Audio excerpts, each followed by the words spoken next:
Welcome to the Commissioner's Report. I'm your host, Jeremy Moretti, and with me today we've got two wonderful guests with us, Commissioner Martha Santiago and also Mike Callender, our Parks and Recreation Manager. Thank you so much for coming out. Thank you for having me. Thank you. Always a pleasure to be here. Well, it's a lot of fun today, I think, because talking about parks is always a lot of fun. And Mike's got some wonderful new news for us today. But before we get into that, Commissioner Santiago, you have a wealth of institutional knowledge in your time here, both as a commissioner and just a community member living here a while. Can you give us a take, both from the commissioner's standpoint, on what you guys have done to really plan for the future of Polk County's parks, because that has been changing over the number of years, and just what you've seen, yourself? Absolutely, and again, thank you for having me here, and thank you, Mike, for joining us. To be honest with you, I love parks. Let me just start off with there, and I think they're very important, not only for now, but for our children growing up here. I mean, we lived in the parks. When you have children, parks are very important for you. So we actually have been in baseball parks. We've done picnics in regular parks. We've used boat ramps to be able to enjoy our lakes and so forth and so forth. So to me, parks are very, very important for our community. And one of the things that I wanted to see is to continue having parks for our children and for our families. However, some things have changed, and I know that some people that are watching this don't realize some of those changes that have taken place, and that's why Mike is here, because he's the expert on these yes, parks. He is. But we're going more to regional parks, and I want him to explain that. And one in specific is the Northeast Regional Park, and I'm sure that there are people out there that are seeing some dirt being moved and are seeing things happening to the park, and they're wondering what's going on here, because they love their parks. So Mike, would you be able to share with us what's going on specifically in the northeast part of our county with the parks? Sure, I'd be glad to, and I really appreciate the opportunity to come talk to you today about this, because it's near and dear to my heart. I've been in the parks business basically my whole career here, so especially in the Northeast Regional Park. You may see a lot of dirt moving out there, a little bit of dust here and there, and what it is we're building our new baseball complex out there. It'll be a 4-field baseball complex, college-sized baseball fields out there with a concession stand ready to go for our season coming up this February. In fact, we'll be hosting some of the Rust Mat tournament there to start when we first open it up. And one of the unique things about this facility is the artificial turf. They are college-sized baseball fields. They will have artificial turf on them, and that makes it great for us because we can use them for all different kind of baseball events, whether it's the smallest t-ball to the major league size fields and softball. And we chose the artificial turf out there because of the location and because this is such an extremely popular park out there.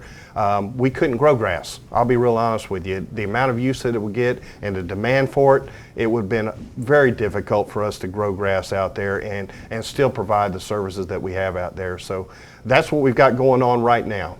Yeah, the grass growing, I know, is a big problem just because of the year-round use that our facilities get, because we have wonderful weather here. That it's not like up north where some fields get a little bit of a break, but it's in constant use.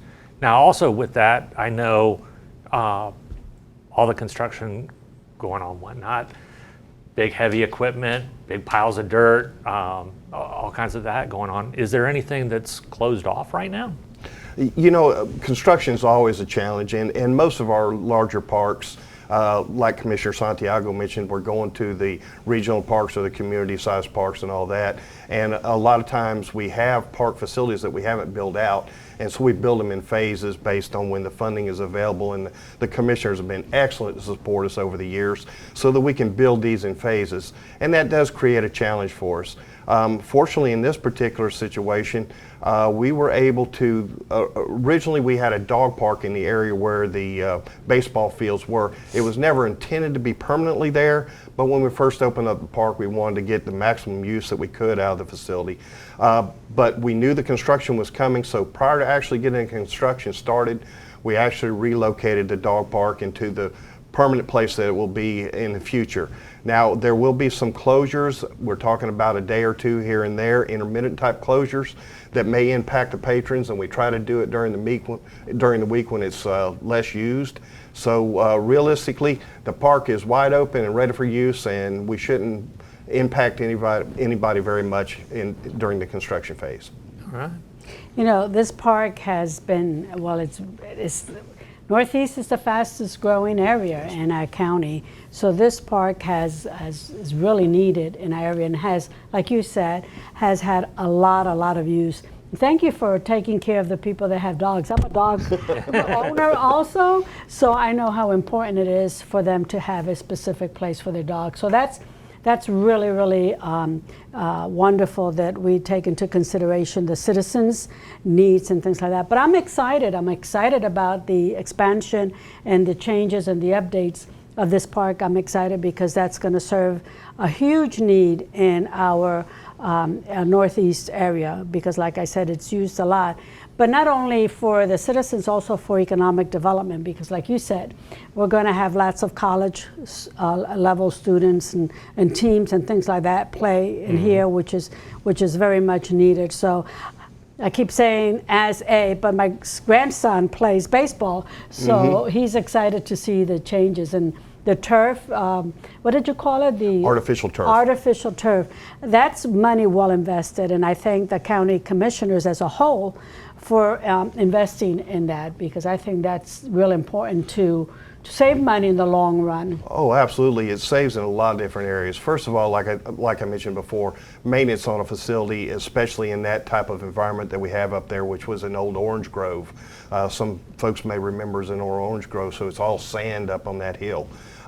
So a couple things that it does save us on. It saves us on manpower resources, because artificial turf doesn't need to be mowed. It's great.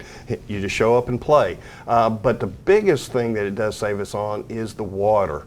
Over 500,000 gallons of water will be saved at that facility by not having to irrigate the artificial turf fields that we have out there. And that's a big plus, especially in that section of the county, the northeast section of the county, and the county overall. As we all know, water is a very rich commodity for the county right now, and very difficult. So any savings we can do is a big plus for the county. Sure, and you know, in planning the county's future as well, I know those are big projects that you guys get to tackle as the commission in planning for the county's future and that future water supply. Absolutely.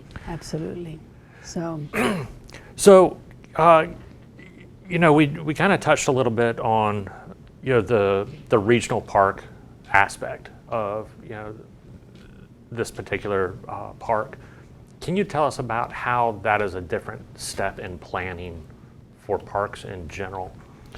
Yes, we're trying to conserve our resources in maintenance-wise by getting the biggest bang for the county taxpayers' dollar by building the larger parks. And we're also seeing, as the years have progressed, a big diversity in the demand for the type of recreational facilities that we're needing out there. When I first started with the county, it was a big deal for athletic fields. They were the main driver in the county, whether it was baseball, football, and those type of fields. And the county currently has an inventory of over 130 of them. But we're seeing a big shift in that, and now we're going to more diverse sports. Cricket, the off-road vehicle park that we opened a few years ago. Different things like that. Disc golf has taken a tremendous amount of traction in the county. So all these type of diverse sports, and we can manage them and put them in these regional settings and make it, give the variety that the citizens are really looking, because bottom line, that's who we work for, is the citizens. If they're not going to use it, we don't need to build it, but if they want it, we can accommodate them.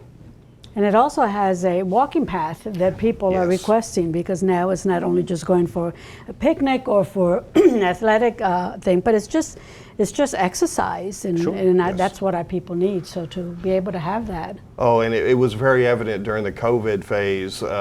You know, we had to close the parks for a little bit of portion of time, but everybody was very intense about getting back into the outdoors and getting their exercise. So the walking trails and you know, the passive areas, the picnic shelters, the grand pavilions that we have that you can reserve, it just overwhelmed us as soon as we were opening back up. So yes, it's a critical part of being a part of a Polk County citizen out here. So it's exciting to see this park in the Northeast area. And I'm sure once it's totally completed, even though they can still visit it now, Yes. but once it's totally completed, it's just going to be a tremendous asset for the Northeast area. Oh, no doubt. Well, thank you both for coming in here Sure. and sharing with us all the news. Can't wait to see the developments coming up. So thank you. Thank Thank you. you. That does it for this edition of the Commissioner's Report. Join us next time.